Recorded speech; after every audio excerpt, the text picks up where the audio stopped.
There are moments in life when everything you believe to be true shatters in a single breath. When the ground beneath your feet cracks open, and you realize you've been standing on lies the entire time. For me, that moment came on a Tuesday evening, in the soft glow of my living room, surrounded by the luxury I thought we had built together. My husband sat across from me, his face calm, his voice steady as he told me the truth. And in that moment I understood that the life I had been living was not mine at all. It was a beautifully constructed illusion, and I had been the fool who believed in it. My name is Elena. I am 52 years old. I have built empires, funded dreams, and carried the weight of success with grace. I have been called brilliant, visionary, unstoppable. But on that Tuesday evening I learned that I had also been blind. Blind to the man I shared my bed with. Blind to the theft that had been happening under my own roof. Blind to the fact that my husband, the man I trusted with my heart, my fortune, and my future, had been living a double life for over a decade. He had another family, another home, another life, and he had paid for all of it with my money. Not our money, mine. The wealth he claimed as his own, the success he wore like a crown, the empire he stood upon. It was all built on foundations I had laid, ideas I had created, and money I had earned. And when I discovered the truth, I did not scream. I did not cry. I did not collapse into a heap of disbelief and despair. I smiled. Because in that moment I realized something far more powerful than anger. I realized that I was not broken. I was simply done. This is the story of how I reclaimed myself. How I took back everything that was stolen from me. How I dismantled a lie piece by piece with precision and grace, and walked away not as a victim, but as a woman who remembered her own power. This is not a story of revenge. It is a story of reclamation. I grew up in a modest home on the edge of a small city, where money was tight and dreams were practical. My parents were hardworking people who believed in education, discipline, and quiet ambition. My mother was a teacher. My father worked in logistics. They gave me everything they could, but more than that, they gave me the belief that I could create my own future. That I didn't need to wait for anyone to hand me success. I could build it myself. And I did. By the time I was 30, I had already founded my first company. It was a consulting firm focused on technology strategy and innovation. I saw the future before others did. I understood how digital transformation would reshape industries, how data would become the new currency, how companies that refused to adapt would crumble. And I helped them survive. I helped them thrive. The business grew quickly. Within 5 years, I had expanded into 3 countries. Within 10, I was managing a portfolio of investments, real estate, and intellectual property that made me one of the wealthiest women in my region. I wasn't born into money. I earned every dollar. I sacrificed sleep, relationships, and peace of mind to build something that would last. And then I met Daniel. He was charming, intelligent, confident in a way that felt earned, not arrogant. He worked in finance, managing portfolios for high-net-worth clients. He understood the language of wealth, the rhythm of ambition. He knew how to speak to people like me, people who didn't have time for games or shallow flattery. He was direct. He was calm. He seemed solid. We met at a conference in Geneva. I was speaking on a panel about disruptive innovation. He was in the audience. Afterward, he approached me with a question that wasn't generic or rehearsed. He asked me something specific about a point I had made, something that showed he had actually listened. That impressed me. Most people hear but don't listen. Daniel listened. We began talking, then dating, then building a life together. He moved into my penthouse within a year. We married 2 years after that. It was a small, elegant ceremony, just close friends and family. I didn't want a spectacle. I wanted something real, something intimate, something that felt like the beginning of a partnership, not a performance. And for a long time it felt exactly that way. Daniel became involved in my businesses. First it was subtle. He would offer advice on financial structuring, tax strategies, investment diversification. He was good at it. He had a mind for numbers and risk assessment. I trusted him. Why wouldn't I? He was my husband. He was brilliant. He cared about our future. Slowly I gave him more access. He managed certain accounts. He oversaw financial reports. He handled meetings I didn't have time for. It felt like a natural division of labor. I focused on vision and growth. He focused on operations and finance. Together we were unstoppable. Or so I thought. Our life was beautiful. We lived in a penthouse overlooking the river. We traveled often: Paris, Tokyo, New York, Sao Paulo. We dined in Michelin-starred restaurants and attended galas where I was often the keynote speaker. Daniel stood beside me at every event, impeccably dressed, always smiling, always proud. People envied us. They called us a power couple. They said we were the perfect match. And I believed them. I believed that our life together was built on love, respect, and shared ambition. I believed that Daniel admired my success because he saw me as an equal. I believed that he wanted to build something lasting with me, not off of me. I believed the lie. Because that's what it was. A lie. A carefully constructed, meticulously maintained illusion designed to keep me blind while he drained me dry. But I didn't know that yet. Not for years. For years, I woke up every morning believing I was living the life I had worked for. I believed I was happy. I believed I was loved. I believed that the man sleeping beside me was my partner, my protector, my equal. I believed it all the way until the day I found the receipt. It was a Saturday afternoon. Daniel was supposed to be at a business meeting across town. He had left early, kissing me on the forehead and telling me he'd be back by evening. I was working from home as I often did on weekends.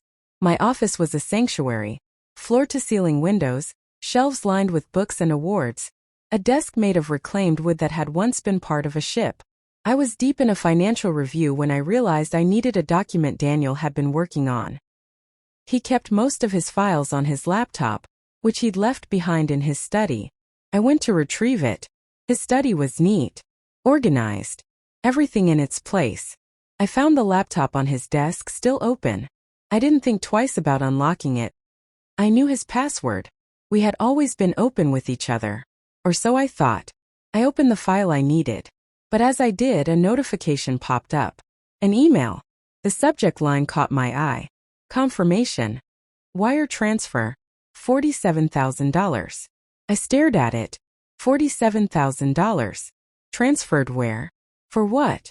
I told myself it was probably business related. Maybe a client payment. Maybe an investment.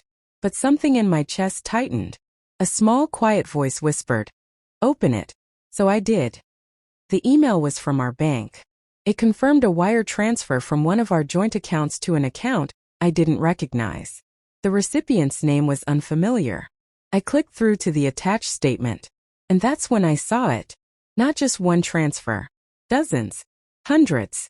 Thousands of dollars flowing out of our accounts every month for years. All going to the same place. An account under a name I had never heard before. Rebecca Lawson. That I sat there, staring at the screen, my heart pounding in my chest. My mind raced through possibilities. A business partner? A consultant? A mistake? But deep down I already knew. I opened another folder. Then another. I searched through his emails, his files, his browsing history. And with every click the truth became clearer. Sharper. More devastating. Daniel had another life. He had another woman. Another home. Another family. And he had been funding it all with my money. I found photographs. Rebecca was younger than me. Blonde. Smiling in photos taken at a beach house I had never seen. She stood beside Daniel in images that looked warm, intimate, real. In some photos there were children. 2 of them. A boy and a girl. They couldn't have been older than 10 and 8. They had his eyes. I felt my breath catch. My hands trembled as I scrolled through the images. There were birthday parties, holiday dinners, family vacations, a whole life fully formed running parallel to mine. And I had known nothing. I clicked on a folder labeled Property. Inside were documents for a house. A large, beautiful house in a suburb an hour away. It had been purchased 5 years ago. The deed was in Rebecca's name, but the payments, every single one of them, had come from an account Daniel controlled. An account funded by my companies. He had bought her a house. With my money. I opened another folder. This one was labeled Education. Tuition receipts. Private school payments. Music lessons. Summer camps. All paid for by Daniel. All funded by me. He had built an entire family. A second life. And I had been the one paying for it. I sat back in the chair staring at the screen, my mind blank. I felt nothing. No tears. No rage. Just a cold, empty clarity. I had been used. Not loved. Not cherished. Used. And the man I had trusted with everything had stolen from me in the most intimate, calculated way possible. I closed the laptop. I stood up. I walked out of the study, down the hall, into the living room. I poured myself a glass of wine. I sat by the window looking out at the city below, and I thought about what to do next. And in that moment I realized something. I was not broken. I was awake. The hours that followed were strange. I sat in that chair by the window for what felt like an eternity, watching the sun sink lower and lower until the sky turned shades of orange and pink and purple. The wine in my glass grew warm. I didn't drink it. I just held it, feeling the weight of it in my hand, grounding myself in something physical because everything else felt unreal. I thought about our wedding day. I thought about the promises we had made. I thought about the nights we had stayed up late, talking about our dreams, our future, the life we would build together. I thought about the vacations we had taken, the quiet mornings we had shared, the way he used to look at me when he thought I wasn't paying attention. Had any of it been real? Or had it all been a performance? I didn't know.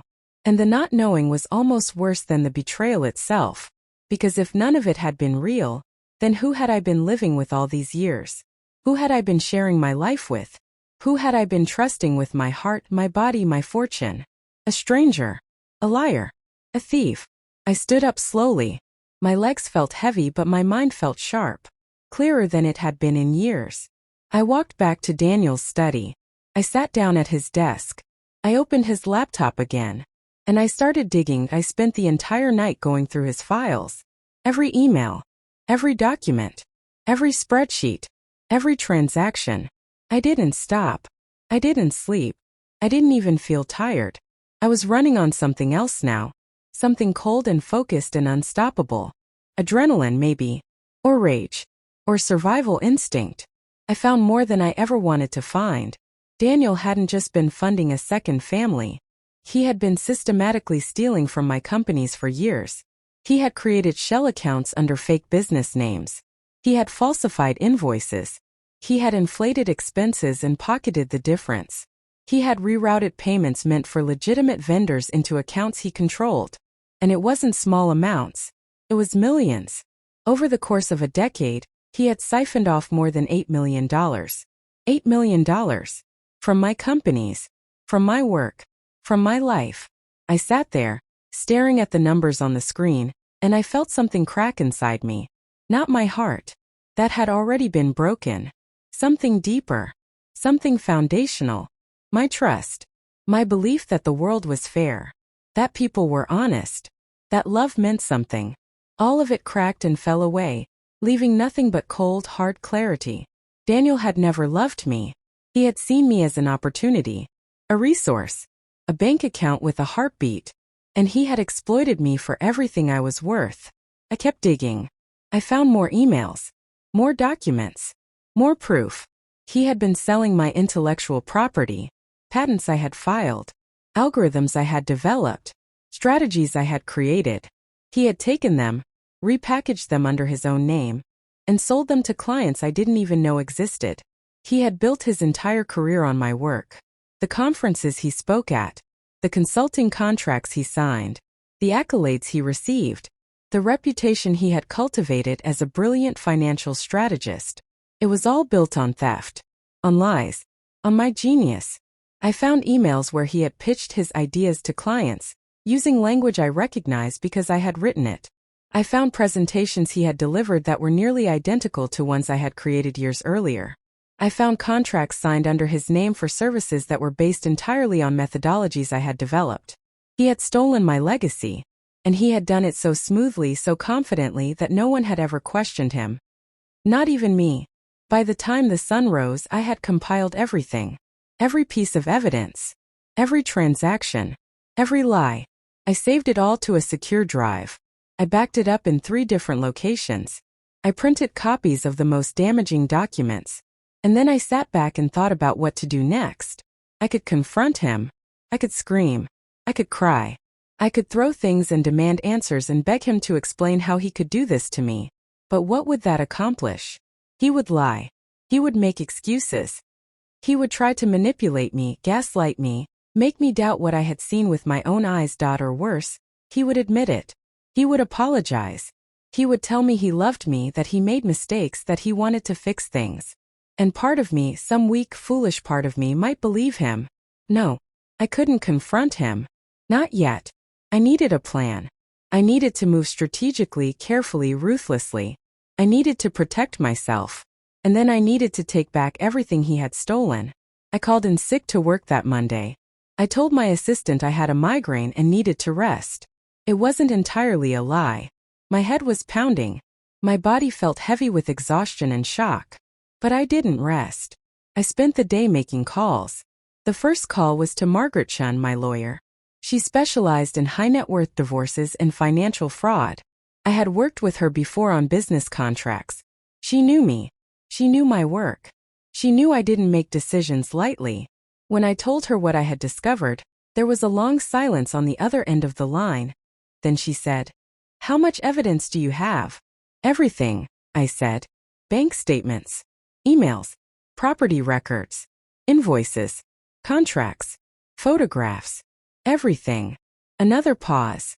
"We need to move quickly," she said. "If he realizes you know, he'll try to cover his tracks. He'll move money.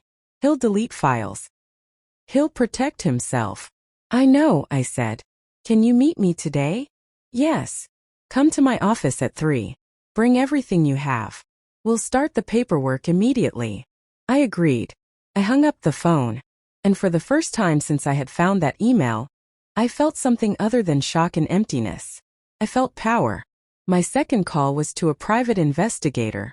His name was Marcus Reed, and he had a reputation for being discreet, thorough, and expensive. I didn't care about the cost. I cared about results. I told him everything. The second family. The stolen money. The lies. "I need proof," I said. "I need photographs. I need documentation. I need everything that will hold up in court." "How quickly do you need it?" he asked. "As fast as possible. I'll start today." "Good." I hung up. I made a third call. This one was to a forensic accountant I had worked with years ago on a business acquisition. His name was David Park, and he specialized in tracing hidden assets and uncovering financial fraud. "I need you to audit every account my husband has access to," I told him. "I need you to trace every dollar, every transaction, every transfer. I need to know exactly how much he's stolen and where it's gone." "That's going to take time," David said. "I'll pay you double your usual rate if you can have a preliminary report ready in 2 weeks." There was a pause. "I'll make it work." "Thank you." I hung up. I sat back in my chair. I looked at the list I had written on a piece of paper. Lawyer. Check. Investigator. Check. Forensic accountant. Check. Next step. Protect my assets.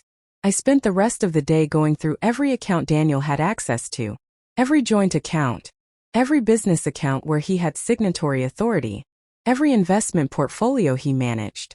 And I began the process of removing him. I called my bank. I explained that I needed to revoke my husband's access to certain accounts for security reasons. They asked if I wanted to close the joint accounts or simply remove his signatory authority. "Remove his authority," I said, "but freeze any outgoing transfers until further notice." "Are you sure?" the banker asked. "This is a significant step." "I'm sure. We'll need documentation. I'll have my lawyer send it over." "Understood." I made similar calls to my investment managers, my business accountants, my financial advisors. I changed passwords. I revoked access. I locked everything down. By the end of the day, Daniel no longer had control over a single dollar of my money, and he had no idea. That evening, Daniel came home as usual. He walked through the door with his briefcase, set it down in the entryway, and smiled at me. "How was your day?" he asked. I looked at him. At this man I had shared my life with. This man I had trusted. This man who had been lying to me for over a decade. "It was fine," I said. "Quiet." "Good," he said. "You needed the rest." He walked into the kitchen. He poured himself a drink. He started talking about his day, about meetings he'd had, about clients. About projections. I listened. I nodded. I smiled. And inside I was planning his destruction. Over the next 2 weeks I moved in silence. Margaret filed the divorce papers. She also filed a civil suit against Daniel for fraud, embezzlement, and theft. She requested a full audit of all our financial accounts and a court order freezing any assets he might try to move. Marcus, the investigator, sent me daily updates. Photographs of Daniel with Rebecca and the children. Records of his trips to the house he had bought her. Credit card statements showing purchases he had made for them. Furniture, clothes, vacations, even a car. David, the forensic accountant, worked through mountains of financial data. He traced every fraudulent transaction, every fake invoice, every shell account, every dollar that had been stolen. And the total kept growing. 8 million became 9. 9 became 10. 10 became 12. By the time David finished his preliminary report, the number had reached $13 million. $13 million. Stolen from me. Used to fund a lie. I remember the day David sent me the final report. I was sitting in my office late in the evening. The city lights glowed below me. I opened the email. I downloaded the file. I read through it page by page. And I felt something I hadn't felt in weeks. Calm. Cold, clear, focused calm. Because now I had everything I needed. I had proof. I had documentation. I had evidence that would stand up in any court in the world. And I was ready to act. Daniel had a business trip planned. Or at least that's what he told me. He said he was going to meet clients in another city. That he'd be gone for 3 days. I knew better. Marcus had confirmed that Daniel was actually planning to spend those 3 days with Rebecca and the children. A family vacation. Paid for once again with money he had stolen from me. The morning he left, he kissed me goodbye. He told me he loved me. He told me he'd miss me. I smiled. Kissed him back. I told him to have a safe trip. And the moment his car pulled out of the driveway, I made my move. I called Margaret. He's gone, I said. Good, she said. We'll file everything today. Within hours, the divorce papers were filed. The civil suit was filed. The court orders were issued. Every joint account was frozen. Every asset Daniel had access to was locked. Every business account where he had signatory authority was closed to him. I also contacted every client he had been working with. The ones he had sold my stolen ideas to. I sent them formal letters signed by my lawyer, explaining that the intellectual property Daniel had been selling them was actually mine. I provided documentation, patents, copyrights, dated files showing that the work had originated from me. Some of the clients were shocked. Some were skeptical. But the evidence was undeniable. Within days, contracts were being canceled. Consulting agreements were being terminated. Daniel's clients were pulling away one by one. His reputation, once built on my genius, was beginning to crumble. And he had no idea. He was still on his business trip, still playing happy family with Rebecca, still believing that his double life was safe. But it wasn't. It was falling apart. And I was the one tearing it down piece by piece with cold, calculated precision. Marcus sent me updates throughout the week. Photographs of Daniel at the beach with Rebecca and the children. Videos of them laughing, playing, living the life he had built with my money. I looked at those images. And I felt nothing. No jealousy. No heartbreak. No longing. Just cold, hard clarity. This wasn't a man who had fallen out of love with me. This was a man who had never loved me at all. I was a resource to him, a means to an end. And now he was about to learn what it felt like to lose everything. On the 3rd day of his trip, I changed the locks on the penthouse. I also had movers come in and pack up all of his belongings. His clothes, his personal items, his books, everything. I had it all placed in a storage unit across town. I sent him the access code and the address via email. Subject line: Your things. No explanation. No emotion. Just the facts. I also sent him a copy of the divorce papers and the civil suit. And then I waited. He called me 2 hours later. I let it ring. I didn't answer. He called again. And again. And again. I ignored every call. Then he started texting. Elena, what is this? What's going on? Why did you change the locks? Please call me. We need to talk. I read every message. And I responded with one line. Talk to my lawyer. He came home that night. I watched from the security camera as he tried his key in the lock. When it didn't work, he stood there, confused. Then he knocked. Then he rang the doorbell. I didn't answer. He called my phone. I didn't pick up. Finally, he shouted through the door. Elena, open the door. We need to talk. I sat in the living room, calm, collected, sipping a cup of tea. And I let him shout. After 20 minutes, he gave up. He left. He went to a hotel. And I went to bed, knowing that the next phase of my plan was about to begin. The following morning, Daniel's lawyer contacted Margaret. They requested a meeting. They wanted to discuss the divorce. They wanted to negotiate. Margaret told them there was nothing to negotiate. Mrs. Elena has filed for divorce on grounds of fraud and theft, she said. She has extensive documentation proving that Mr. Daniel has embezzled over $13 million from her companies. She has also filed a civil suit seeking full restitution. If Mr. Daniel wishes to avoid criminal prosecution, we suggest he settle quietly and quickly. There was silence on the other end of the line. Then Daniel's lawyer said, We'll need time to review the evidence. You have 48 hours, Margaret said. After that, we're moving forward with everything. She hung up, and we waited. 2 days later, Daniel's lawyer called back. He said Daniel was willing to settle, that he didn't want this to go to court, that he wanted to resolve things privately. What are his terms? Margaret asked. He wants to keep the house he purchased for Rebecca Lawson, the lawyer said, and he's requesting spousal support. Margaret laughed. It wasn't a kind laugh. It was sharp, cold, and disbelieving. Mr. Daniel stole $13 million from my client, she said. He committed fraud. He embezzled funds. He falsified documents.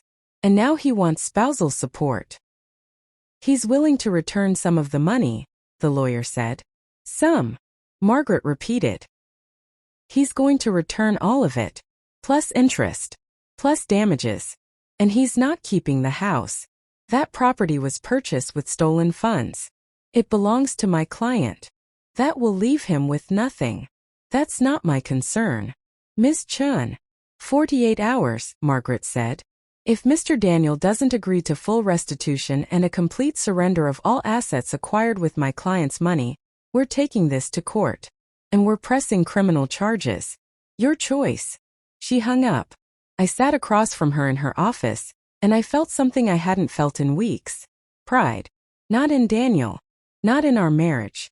Not in the life I thought we had built. But in myself. For having the strength to walk away. For having the courage to fight back. For refusing to be a victim. Daniel agreed to the terms. He had no choice. The evidence against him was overwhelming. If he fought, he would lose everything. If he went to court, he would face criminal prosecution. He would go to jail. So he signed the papers. He agreed to return every dollar he had stolen. He agreed to surrender the house. He agreed to forfeit any claim to my assets, my businesses, my intellectual property. He walked away with nothing. Exactly as he deserved. The divorce was finalized 3 months later. I didn't attend the hearing. Margaret represented me. Daniel showed up alone. His lawyer had advised him not to speak, not to argue, not to make any statements. He sat there silent as the judge reviewed the case. As the evidence was presented. As the ruling was made. And when it was over, he walked out of that courtroom a broken man. No money. No reputation. No career. Nothing. Rebecca reached out to me once, about a month after the divorce was finalized. She sent a letter to my lawyer's office. Margaret forwarded it to me. I opened it one evening, sitting in my office looking out at the city. Her handwriting was shaky. Her words were simple. I didn't know, she wrote. I didn't know any of it was stolen. I didn't know about you. I didn't know about the money. He told me he was a successful investor. He told me he loved me. He told me we were building a life together. I believed him. And now I've lost everything. My home. My security. My future. I don't know what to do. I have 2 children. I have no savings. I have nothing. I'm not asking for your pity. I'm not asking for your forgiveness. I just wanted you to know that I didn't know. And I'm sorry. I read the letter 3 times. And then I folded it and put it away. I didn't respond. Not because I hated her. I didn't. But because there was nothing I could say that would change her situation. She had been lied to just like I had. She had been used just like I had. She had lost everything just like I almost did. We were both victims of the same man. But our paths were different now. I had the resources to rebuild. The strength to fight back. The knowledge to protect myself. She didn't. And while I felt sympathy for her situation, I also knew that I couldn't save her. I could only save myself. The months following the divorce were strange. There was a quiet emptiness that settled into my life. Not the kind of emptiness that comes from loss, but the kind that comes from clearing away clutter. Like when you clean out a closet and suddenly realize how much space you actually have. Daniel was gone. The lies were gone. The manipulation was gone. And in the silence that remained, I began to hear my own voice again. I started small. I redecorated the penthouse. I removed every piece of furniture Daniel had chosen. Every painting he had picked. Every decoration that reminded me of him. I brought in an interior designer. A woman named Claire who understood that I wasn't just redesigning a space. I was reclaiming it. What do you want this place to feel like? She asked me during our first meeting. I thought about it for a long time. Mine, I said finally. I want it to feel like mine. She nodded. She understood. We spent weeks transforming the space. New furniture. New art. New colors. Everything light, open, clean. No remnants of the past. No shadows of betrayal. When it was finished, I walked through the penthouse alone. I stood in the living room, looking out at the river, and I felt something I hadn't felt in years. Peace. I also started reconnecting with people I had lost touch with. Old friends. Former colleagues. Mentors who had guided me in the early days of my career. I reached out to a woman named Dr. Sarah Lynn, a professor who had taught me during my MBA program. She had been one of my favorite teachers. Brilliant, no-nonsense, deeply compassionate. We had stayed in touch for a few years after I graduated, but eventually life got busy. I got married. I built my companies. And our correspondence faded. I sent her an email. I told her I was thinking about her. That I'd love to catch up if she had time. She responded within an hour. Elena, of course. I'd love to see you. Let's have lunch this week. We met at a small cafe near the university. She looked the same as I remembered, sharp eyes, warm smile, gray hair pulled back in a neat bun. We talked for hours. About life. About work. About the changes we'd both been through. And then carefully I told her about Daniel. Not everything. But enough. She listened without interrupting. When I finished, she reached across the table and took my hand. You're stronger than you think, she said quietly. I smiled. I'm starting to realize that. Good, she said. Because you are. You always have been. You just forgot for a while. Those words stayed with me. I repeated them to myself in the quiet moments. When I felt doubt creeping in. When I wondered if I had done the right thing. When I questioned whether I should have fought harder to save the marriage. You're stronger than you think. And slowly I began to believe it. I threw myself back into my work. But this time it was different. I wasn't working to prove anything. I wasn't working to build something for someone else. I was working because I loved it. Because it was mine. Because it made me feel alive. I launched a new initiative within my company.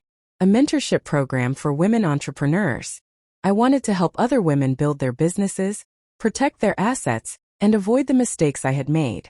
I called it the Legacy Project. The goal was simple. Empower women to create wealth on their own terms and teach them how to safeguard it.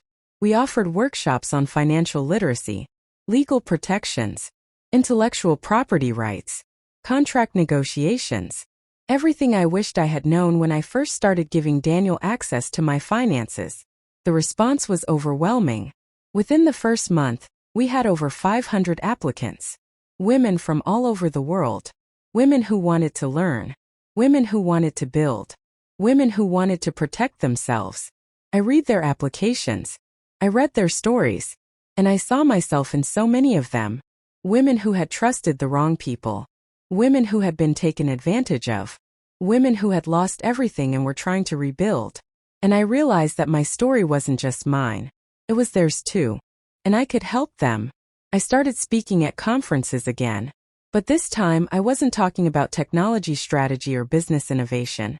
I was talking about something more personal, more raw. I was talking about betrayal, about financial abuse, about reclaiming power after loss. The first time I told my story publicly, I was terrified. I stood on that stage looking out at an audience of hundreds and I felt exposed, vulnerable. But I spoke anyway. I told them about Daniel, about the lies, about the theft, about the moment I discovered the truth. And I told them what I did next, how I gathered evidence, how I protected my assets, how I dismantled the lie he had built, how I reclaimed myself. When I finished, the room was silent. And then, slowly, people started standing, one by one, until the entire audience was on their feet, clapping. Some were crying. Afterward, dozens of women came up to me. They thanked me. They told me their own stories. Stories of husbands who had stolen from them, partners who had manipulated them, families who had exploited them. And they told me that hearing my story gave them hope, that it gave them courage, that it made them realize they weren't alone. One woman in particular stayed with me. Her name was Maya. She was in her early 40s with kind eyes and trembling hands. She waited until everyone else had left before approaching me. "Thank you," she said quietly, "for being brave enough to tell your story." "You're welcome," I said. She hesitated. Then she said, "My husband has been doing the same thing. I found out 6 months ago, but I haven't done anything about it yet. I'm scared." I looked at her. I saw myself in her eyes. The fear, the uncertainty, the overwhelming weight of a decision that would change everything. "What are you scared of?" I asked gently. "Everything," she said. "Losing my home, losing my security, being alone, starting over." I nodded. "Those are all valid fears." "But you did it," she said. "You walked away. You rebuilt." "How?" I thought about her question. How had I done it? What had given me the strength? "I realized something," I said slowly. "I realized that staying was scarier than leaving, that living with a lie was more painful than facing the truth, that I would rather start over with nothing than continue building on a foundation of betrayal." Maya's eyes filled with tears. "I don't know if I'm strong enough." I reached out and took her hand. "You are," I said. "You're already stronger than you think. You found out. You're here. You're listening. You're learning. That's the first step. The rest will come." She squeezed my hand. "Thank you." "You're welcome. And if you ever need help, if you ever need resources or guidance, reach out. You don't have to do this alone." She nodded. She wiped her eyes. And then she walked away. I never saw her again. But I thought about her often. I wondered if she had found the courage to leave. I wondered if she had reclaimed her life. I hoped she had. As the months passed, I began to feel like myself again. Not the self I had been with Daniel. Not the self I had pretended to be. But the real self. The one I had been before I met him. The one who was strong, independent, visionary. The one who didn't need anyone to validate her worth. I remembered things I had forgotten. How much I loved early morning walks. How much I enjoyed cooking for myself. How much peace I found in silence. I remembered what it felt like to make decisions without consulting anyone. To spend money without justifying it. To plan my future without considering someone else's needs. I remembered what freedom felt like. And it felt beautiful. One evening, about 8 months after the divorce was finalized, I was sitting in my office working late. The city lights glowed below. The river reflected the moon. Everything was quiet. My phone rang. It was an unknown number. I almost didn't answer, but something told me to pick up. "Hello. Elena."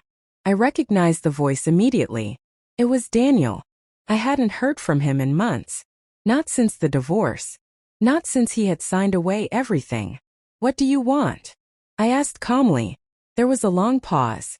Then he said, I wanted to talk. We have nothing to talk about. Please. Just 5 minutes. That's all I'm asking." I should have hung up. I should have blocked his number. I should have refused to engage. But curiosity got the better of me. Fine, I said. 5 minutes. Thank you, he said. His voice sounded tired. Broken. I've been thinking about you. About us. About everything that happened. And I'm sorry. I know that doesn't mean anything now. I know I hurt you. I know I betrayed you. But I need you to know that I'm sorry. I sat there listening, feeling nothing. Is that all? I asked. No, he said. I also wanted to tell you that I lost everything. My career is over. My reputation is destroyed. I have no money. No prospects. Nothing. I know, I said. Rebecca left me, he continued. She took the kids and moved in with her parents. She won't speak to me. She blames me for everything. She should. Elena, please. I made mistakes. I know that. But I never meant to hurt you. I laughed. It was a cold, hollow sound. You didn't mean to hurt me? I repeated. Daniel, you stole $13 million from me. You built an entire second life with my money. You sold my work as your own. You lied to me every single day for over a decade. And you're telling me you didn't mean to hurt me. I got caught up in it. I didn't know how to stop. It spiraled out of control. No, I said. It didn't spiral. You chose it. Every single day you chose to lie. You chose to steal. You chose to betray me. Those were your decisions. Own them. Silence. I don't know what I'm supposed to do now, he said quietly. That's not my problem. Elena.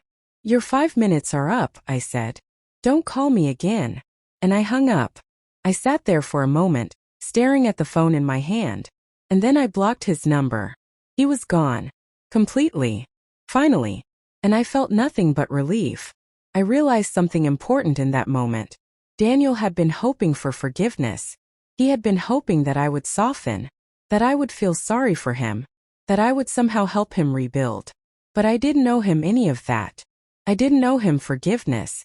I didn't know him compassion. I didn't know him anything. He had made his choices, and now he was living with the consequences. That wasn't cruelty. That was justice. Around the same time, I received an invitation. It was from a women's business organization. They were hosting their annual gala, and they wanted me to receive an award for my work with the Legacy Project. I almost declined. I didn't need awards. I didn't need recognition. But then I thought about all the women I had helped. All the women who had reached out to me. All the women who had told me that my story had given them hope. And I realized that this wasn't about me. It was about them. So I accepted. The gala was held in a grand ballroom downtown. Hundreds of people attended. Business leaders. Entrepreneurs. Philanthropists. I wore a simple black dress. Elegant but understated. I didn't need to prove anything. When they called my name, I walked onto the stage. The audience stood and applauded. I looked out at all those faces. All those women who were building their own empires. Who were fighting their own battles. Who were reclaiming their own power. And I felt proud. Not of the award, but of the work I had done. The lives I had touched. The change I had created. I gave a short speech. I thanked the organization. I talked about the Legacy Project. And then I said something I hadn't planned to say. For years, I believed that my worth was tied to someone else. I said. I believed that my success was only meaningful if I shared it with the right person.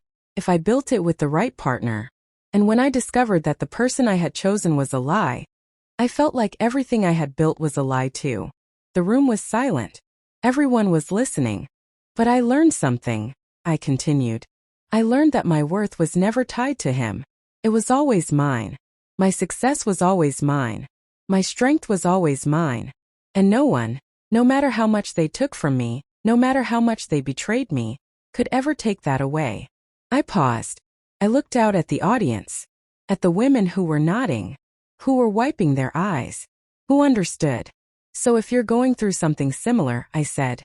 If you've been betrayed, if you've been stolen from, if you've been lied to, remember this. You are not what was taken from you. You are what you build next. And that is entirely in your control. The applause was deafening. And in that moment I realized that I had truly reclaimed myself. Life settled into a new rhythm after that. A rhythm that was entirely my own. I woke up when I wanted to. I worked on projects that excited me. I traveled to places I had always wanted to see but never had time for. I said no to things that didn't serve me. I said yes to things that brought me joy. I was learning how to be alone without being lonely. It took time. There were still moments when I felt the sting of betrayal. When I wondered if I should have seen the signs earlier. When I questioned whether I had been foolish to trust so completely. But those moments became fewer and farther between. And eventually they stopped hurting altogether. I started dating again about a year after the divorce. Not seriously, just casually, testing the waters, remembering what it felt like to connect with someone new. I went on a few dates. Some were nice, some were awkward, some were forgettable, and that was okay. I wasn't looking for someone to complete me. I wasn't looking for someone to save me. I wasn't looking for someone to fill the empty space Daniel had left.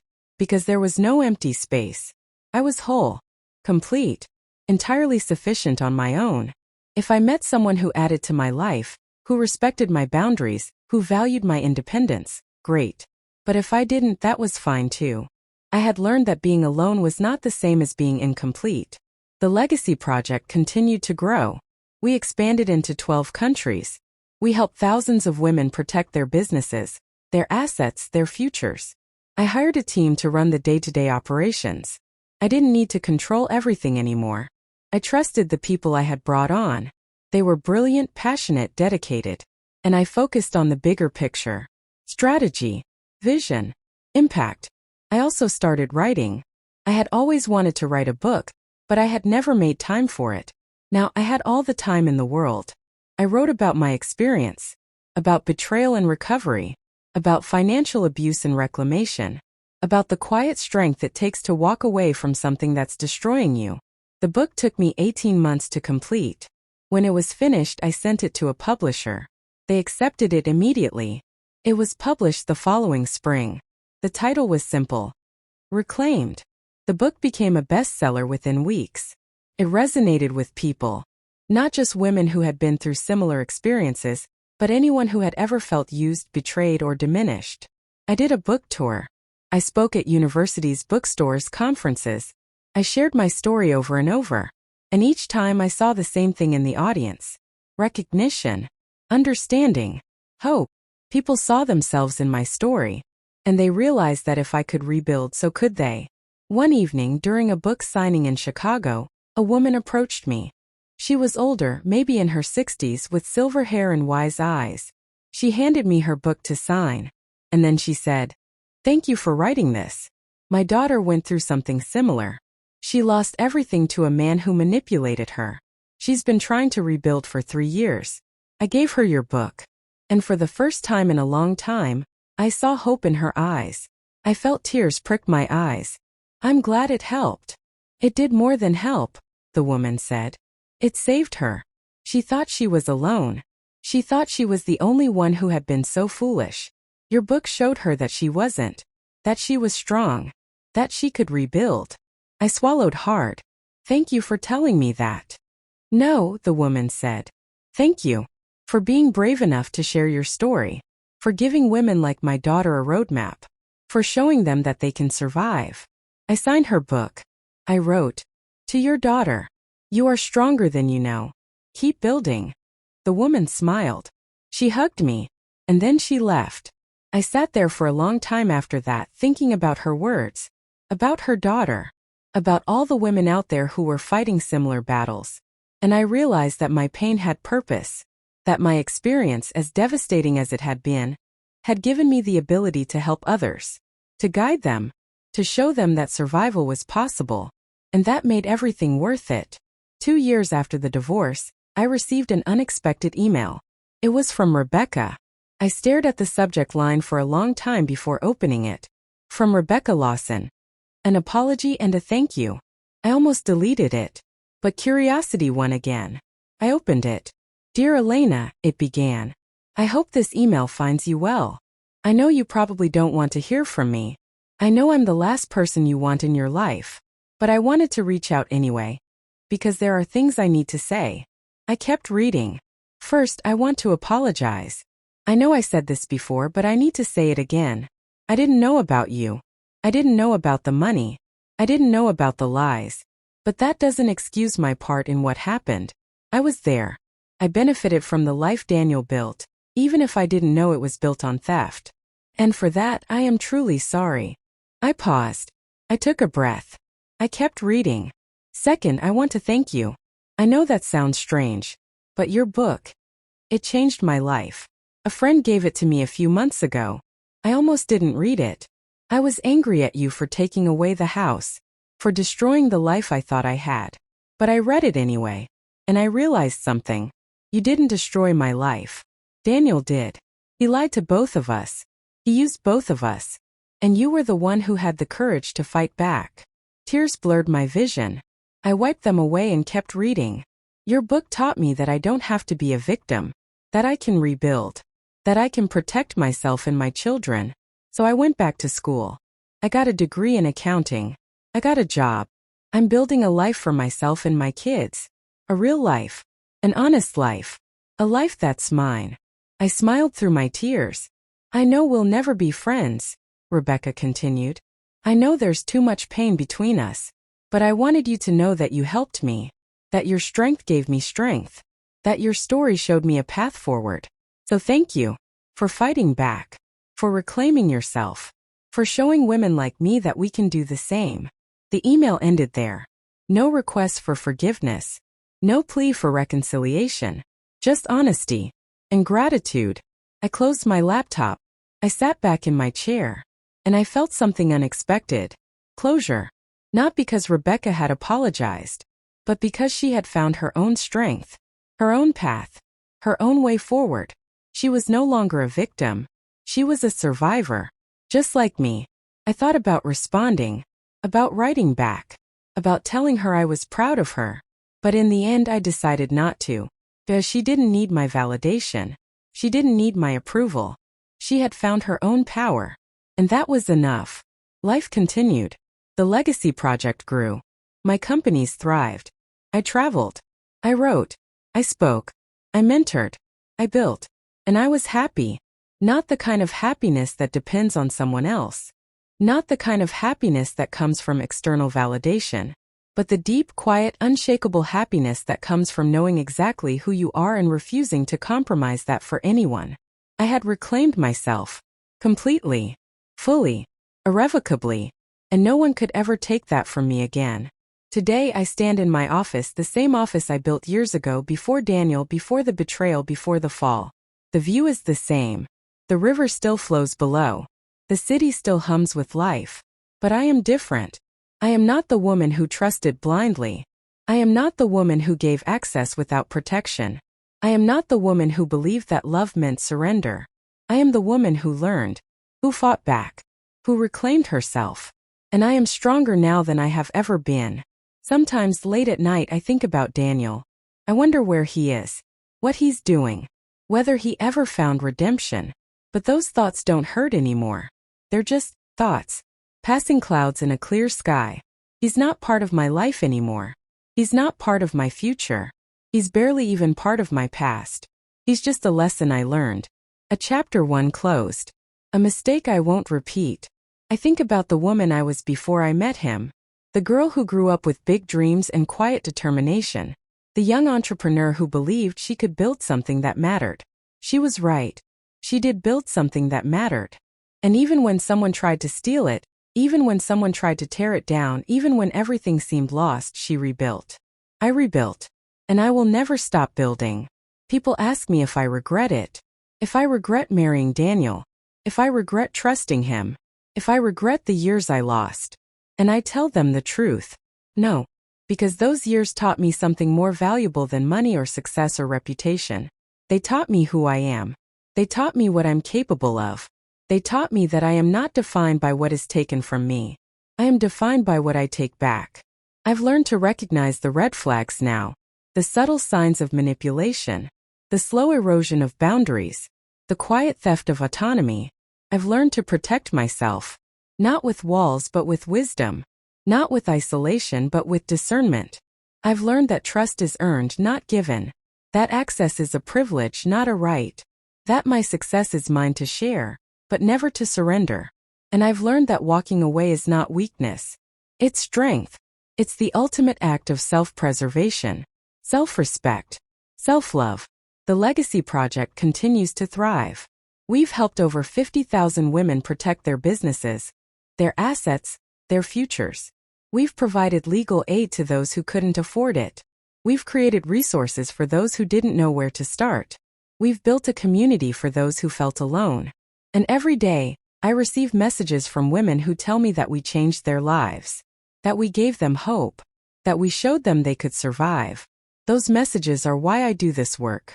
They remind me that my pain had purpose, that my experience, as devastating as it was, gave me the ability to help others.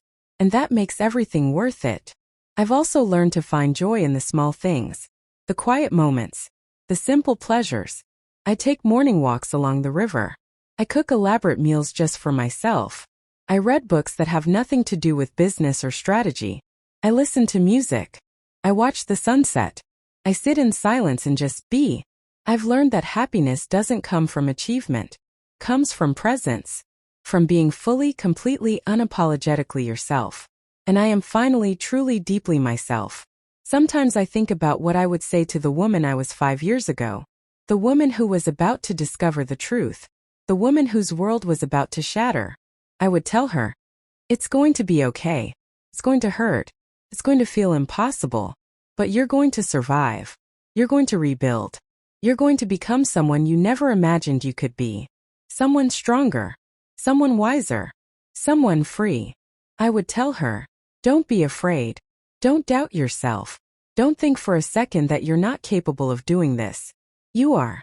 You're more capable than you know. I would tell her, trust yourself. Protect yourself.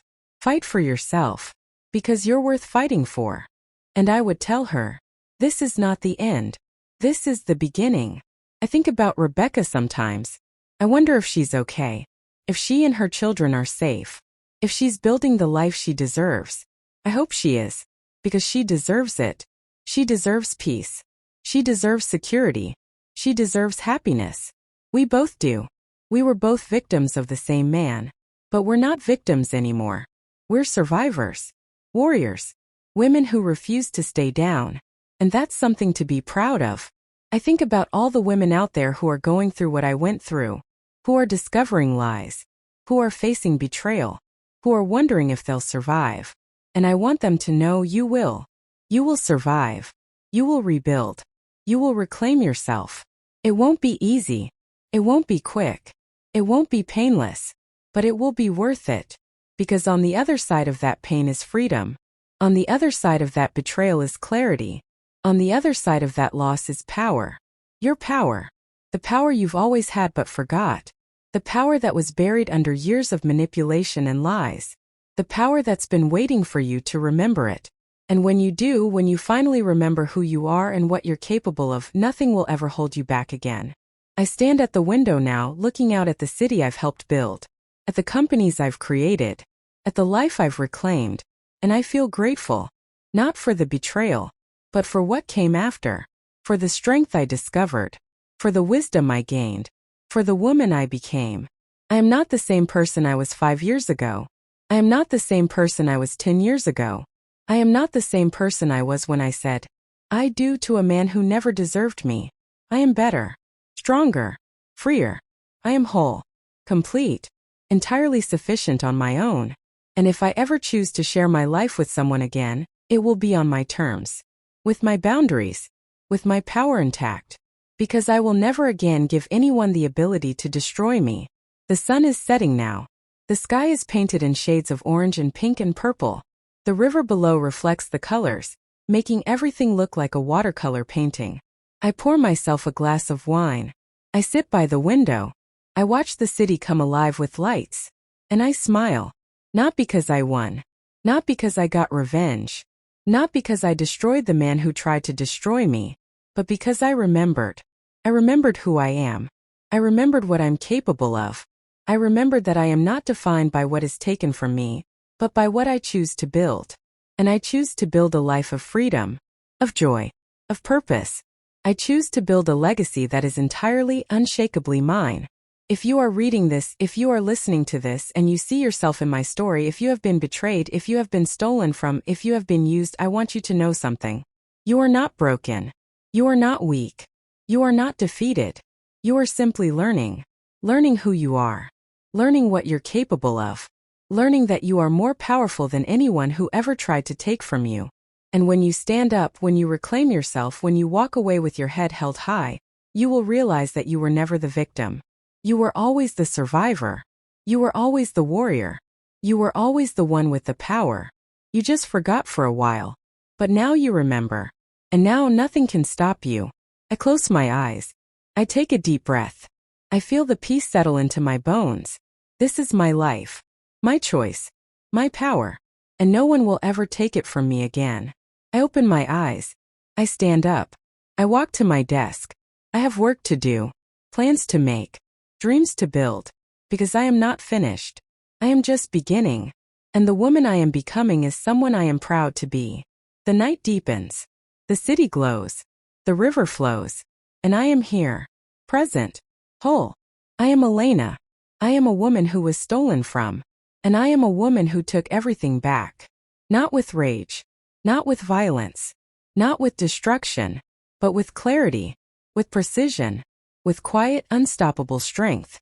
I reclaimed my money. My work. My reputation. My power. But most importantly, I reclaimed myself. And that is the greatest victory of all.